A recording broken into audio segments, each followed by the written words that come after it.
non-teaching staff, dear students, and esteemed colleagues. Good morning and warm greetings to all of you on this momentous occasion of our nation's 78th Independence Day. As we stand here today, we are reminded of the countless sacrifices made by our forefathers to secure the freedom we enjoy. It is a day to reflect on our past, cherish our present, and look forward with hope and destination to our future. This year, as we celebrate Independence Day with the theme of Vikasit Bharat, we are also witnessing significant transformations in the country and also in the landscape of higher education. All of you know that we are doing this Vikasit Bharat program in line with the Government of India guidelines. Similarly, we are also aligned with our Atmanirbhar Bharat. This Vikasit Bharat is more than a slogan. It is guided principles that encourage us to think locally and act globally, to innovate from within, to develop solutions for the uniquely Indian yet global relevant things. Though Vikasit Bharat, we are fostering a spirit of entrepreneurship among our students, encouraging them to become creators of jobs rather than seekers of jobs. We are nurturing a mindset that values sustainability, self-sufficiency, and a deep connection to our cultural heritage while embracing modernity and global interconnection. I am happy to present some of the highlights or achievements of our central government on this occasion of Independence Day.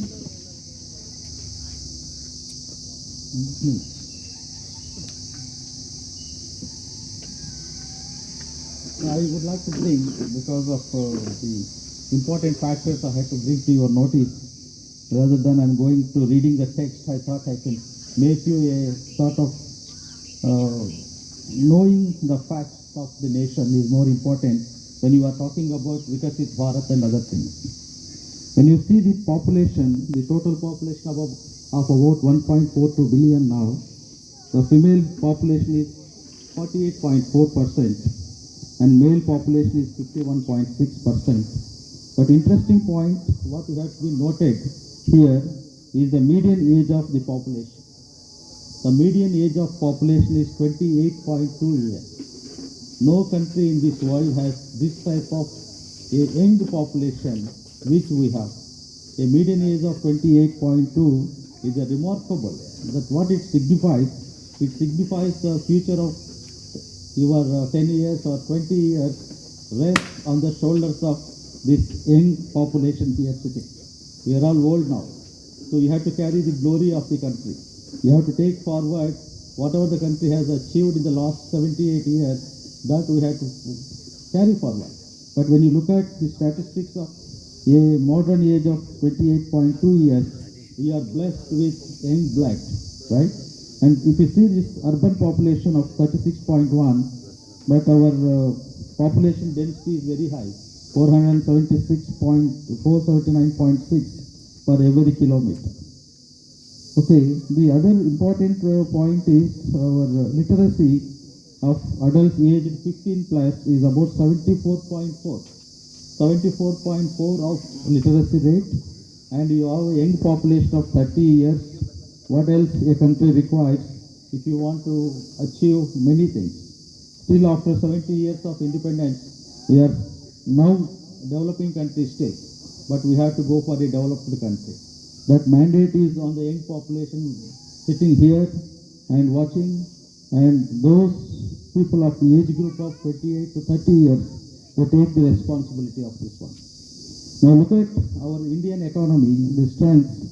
What you can notice is the fastest growing economy in the world with a GDP of about 6.5% forecast. And our demography is one of the important advantage what we have. As I said, the median age of less than 29 years, 1 billion below 35, 67% of population are working age group. What else you want for this country? 67% of working population No country has. Japan's median average age is about 65. They're all old people now. Okay. Largest recipient of inward remittance of India is in 22 is about US dollars 110 billion. And we are aspiring to be the manufacturing powerhouse, and we are going to resilience external economic shock. And then we stood even in the corona period because of our Indian economy. The mega trends, globalization, global offshoring are increasing. Digitization is also very much increasing now. If you see the other statistics which are important for the young population sitting here, we are talking about digital transformation. Digital transformation is growing and adopting very fast actually. If you see the whole bunch of first spot in maximum persons with unique digital identity, second spot in the internet subscriptions, smartphone devices, amongst leading countries, cost per GB data consumption, time spent on social media is the largest one in India. But that is not sufficient, no? Only spending internet data is not sufficient for us. Now what is important is what else you want to concentrate on Vikasit Bharat, because today we are talking about entrepreneurship, skill development, other things. When you coming to the education sector, 1.5 million schools are there. 1,55,000 secondary schools, 1,42,000 senior secondary schools, 1,072 universities, 50,000 colleges, 10,000 engineering colleges and polytechnics. And if you see that education citizens is about 26.5 crores, skilling is about 11 crores, workforce are 47 crores. So these statistics shows that you have an ample opportunity to work together for the development of this country under Vikasit Bharat.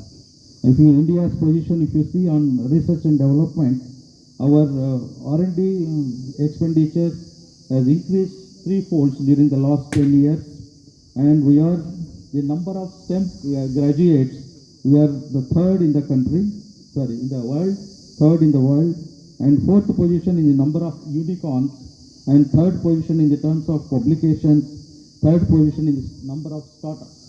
So the whole statistics why I brought it here is because the direction of the nation or the state government is quite different from what we are conventional teaching and curriculum what we are doing. Now we have to align with this entrepreneurship, innovation, and job seekers, job makers. All these things has to come into our curriculum now.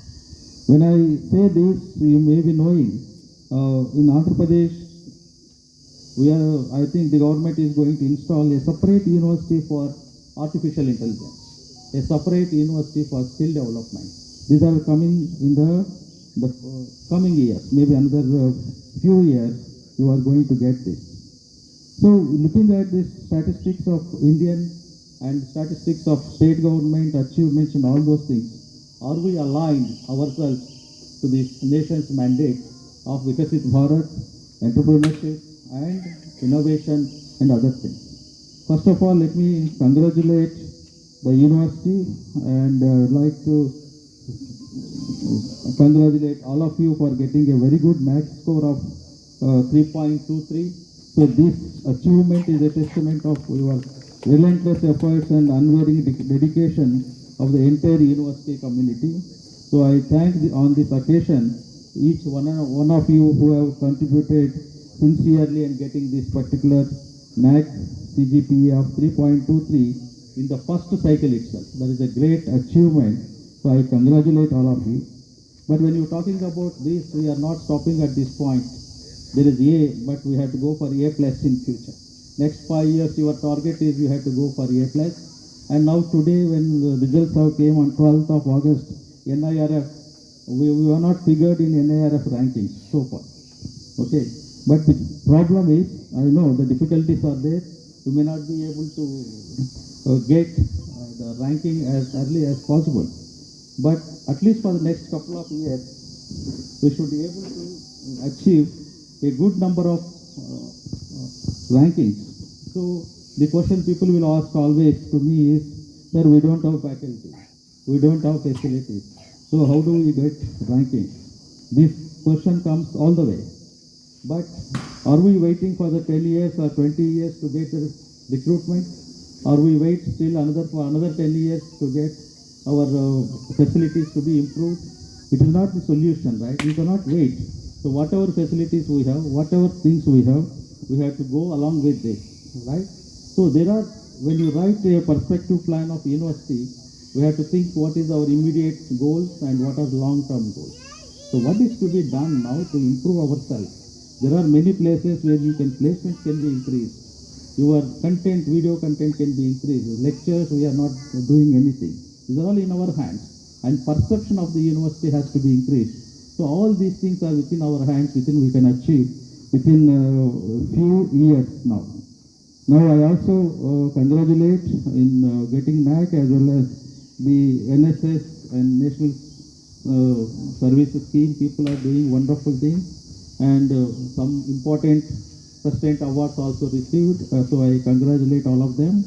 The other problem what I mentioned here is the new education policy.